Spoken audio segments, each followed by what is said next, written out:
Blood Moon Ursaluna is a new special attacking Pokemon. That is the opposite of the Teddiursa to Ursaluna line. The Blood Moon form has a base 135 special attack compared to the regular Ursaluna's 140 attack. The other stats are similar, but there are a lot of differences that make me very excited about Blood Moon Ursaluna competitively. But that's not why I call it ridiculous. I call it ridiculous because Blood Moon Ursaluna is going to be very dumb to try and get in-game. Blood Moon Ursaluna is a slow special attacking Pokemon. That means it wants to have a 0 attack IV. That way it takes less damage from foul play, takes less damage from confusion, and lets Brambleghast heal less HP from Strength Sap. These are relevant. For example, at the World Championship, my Cresselia got Hurricane confused by a Pelipper and hit itself. Brambleghast also made a deep run in the World Championship as well. 0 attack IV is nice to have, but not worth breaking your back over. On the other hand, 0 speed IV is going to be necessary if you want a Blood Moon Ursaluna in Trick Room, and that's a problem. You can only get one Blood Moon Ursaluna in-game and no Pokemon can evolve into it. It's like a separate species of Pokemon. In my copy of the game, my Ursaluna had 3 perfect IVs, which happened to be HP, Special Attack, and Special Defense. That's very likely to mean that Ursaluna has 3 perfect IVs guaranteed. That means if you want a perfect Ursaluna, you're going to have to soft reset until you get a 0 IV in both, or at least in speed, which is very unlikely because it looks like the Pokemon has 3 perfect IVs guaranteed. This means people will be hacking in Blood Moon Ursalunas for tournaments because guess what? No one is going to be spending hours turning their Nintendo Switch on and off. It is what it is. But anyways, let's talk actual competitive analysis of Blood Moon Ursaluna. Will it be good or bad? Blood Moon Ursaluna is a normal ground-type Pokemon who will be a tough special attacking Pokemon who's both strong and difficult to KO. The only problem is its speed stat, but we'll talk about that later. Blood Moon Ursaluna gets a signature ability called Mind's Eye, which is Scrappy plus Keen Eye combined. Basically, its normal type attacks can hit ghost type Pokemon. This is big to hit Pokemon like Dragapult or Fluttermane depending on your format. But it also gets a normal special type equivalent to Gigaton Hammer called Blood Moon. This is huge because a 140 base power move with only a small drawback is excellent. Tinkaton with Gigaton Hammer was interesting, but Tinkaton was intentionally balanced to only have a base 75 attack to limit it. Now imagine Blood Moon Ursaluna using Blood Moon with a base 135 special attack. That is strong.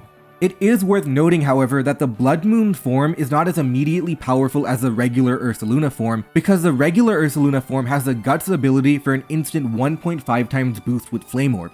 Choice Specs also doesn't fit Blood Moon as well because Blood Moon can't be used 2 moves in a row. The normal ground type combination is also great offensively, especially with Scrappy. With Ghost type Pokemon not being able to stop Ursaluna, you have to use Rock or Steel type Pokemon to stop normal. But those are both weak to ground Ursaluna secondary typing. The combination of Blood Moon and Earth Power will be extremely tough to switch into. Beyond that, Ursaluna has other moves like Calm Mind, Hyper Voice for a consistent normal type move, Moonblast to hit fighting type Pokemon which could be good with a Terra Fairy, and other moves like Trailblaze to improve speed, Protect, Yawn, and of course Terra Blast. Terra Blast is an especially interesting move option because it lets you have a stab move even before you Terrestrialize. Truthfully, Ursaluna's special attacking move pool is pretty lacking. It has a ton of physical moves but very few special attacks.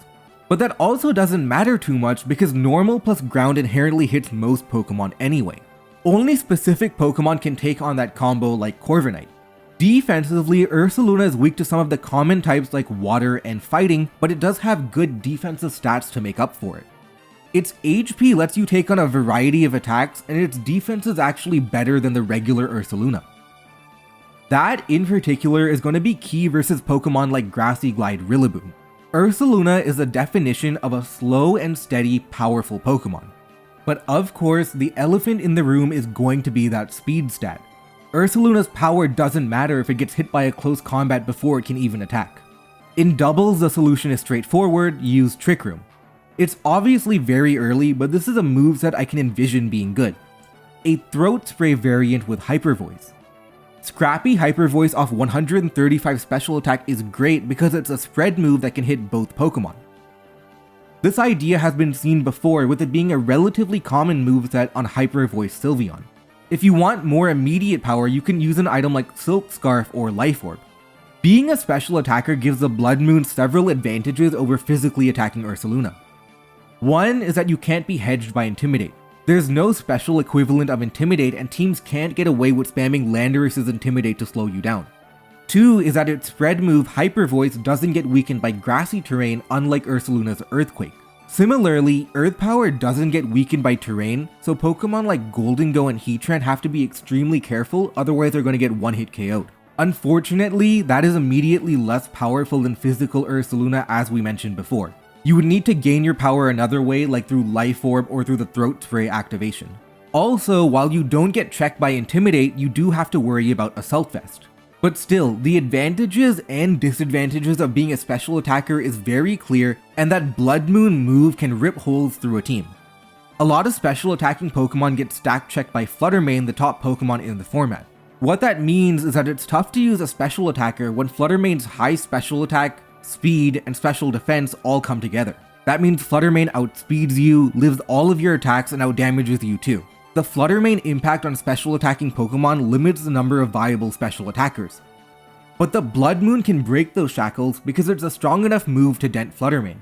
It depends on EV spreads and power modifiers, but Blood Moon can knock out Fluttermane. Another issue for Ursaluna is going to be Assault Vest Iron Hands, the most common moveset. You do a lot of damage to it, but you don't win a 1v1. Defensive Terra types will come in handy here, and I expect Terra Fairy and Terra Ghost to be common Terra types. Something annoying is that it's slightly faster than regular Ursaluna. That means in Trick Room, regular Ursaluna will outspeed and can knock out Blood Moon. I envision Blood Moon Ursaluna being a strong Trick Room attacker who leverages Hyper Voice and Blood Moon to try and break through a team.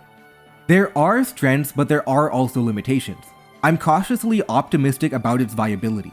It's going to have to contend with tanks like AV Iron Hands, but it's definitely going to be a lot of fun to use. In singles, it's more unclear if Blood Ursaluna will be good. It doesn't have the speed, and Trick Room as a playstyle is not as good.